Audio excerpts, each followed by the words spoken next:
Your car guy here. Today we're working on the 2007 Denali. So the problem we've been having is that the heater for the driver's side will switch between hot and cold just kind of at random without you touching the controls.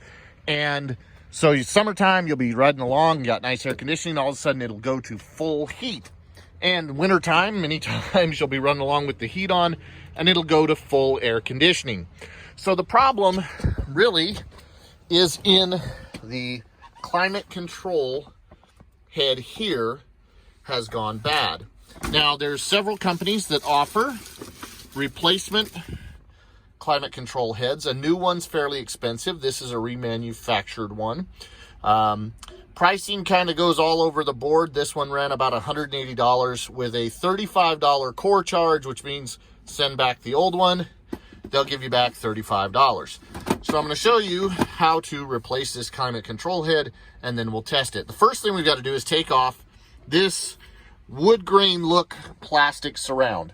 Now it doesn't come off easily because it is pretty tight, and you don't want to damage it or damage the components around it. So sometimes a plastic tool just shoved in between the edge here and the surround, or a screwdriver, and then pry up. There's going to be several clips down each side that hold it in.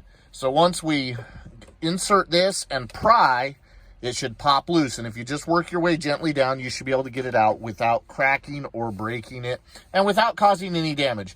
You got to be careful with a screwdriver in that it'll work, but it can scratch up or nick your panel here.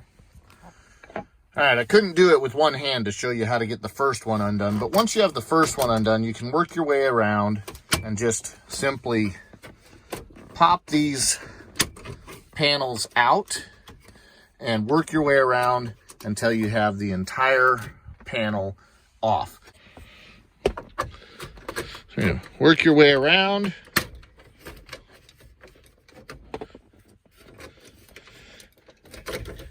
And there's one clip down here in the bottom.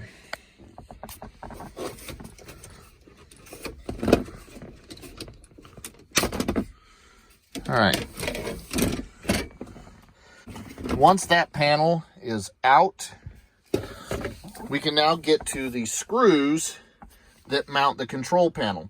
And these are kind of stacked. So you're going to have to take out these screws here in order to get this panel out. You can take these screws out, but you won't be able to get the panel out. I don't have to go up and take the radio out.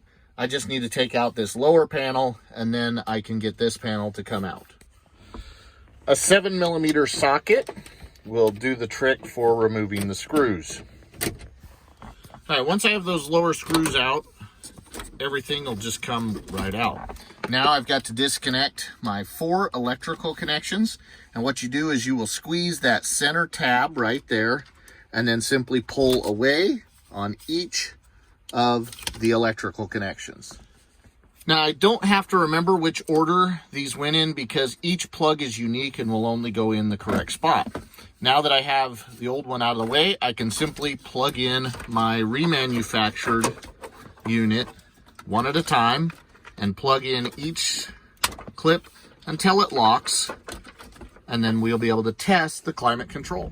Now, it's not necessary to have it mounted in order to test the climate control, but what I can do now is I can run it through the various functions and make sure that everything goes and does what it should. So I'll switch it between the low and high, between hot and cold, and test each function of it before I mount it. I like to do this just in case I have an issue and I've got to send back this control panel. I like to test it before I'm done and I've got to pop everything back apart. So I've tested it on all the positions and everything works. I'm not super excited about the brightness of the LED panel. It definitely looks like it's a little bit burned out. But, you know, overall, it works. So I'm not going to get too excited just because it's functioning properly, but I would like to see a brighter LED panel. Now, granted, I went with one of the cheapest options in a remanufactured panel, and I'll probably send them a note talking about the brightness of the LED panel and maybe see if they'll send me a replacement with a better LED display. But the functionality is great. It did restore the look with all the buttons that were just worn off on my old control panel. And again, the biggest thing being the driver's side heat now running the correct temperature, which it began where it was intermittent, and then it got to where it was just changing temperature constantly, and you could not get the driver's side to stay on a good temp. Everybody else in the vehicle was fine as it maintained the temperature for them, but the driver's side specifically was where the struggle was. So we'll just put back together our panels by putting the screws back in. I already put the 2 in here. We'll put our 2 screws back in here and just snap our panel back into place. Now, with everything bolted up, you can simply snap this back into place. So all you want to do is just line it up and then just press, and everything will lock right back into place, and you're good to go. And there you have it. We now have consistent climate control from our heater control panel. This is your car guide. Please like and share the video and subscribe to the channel. Help us grow.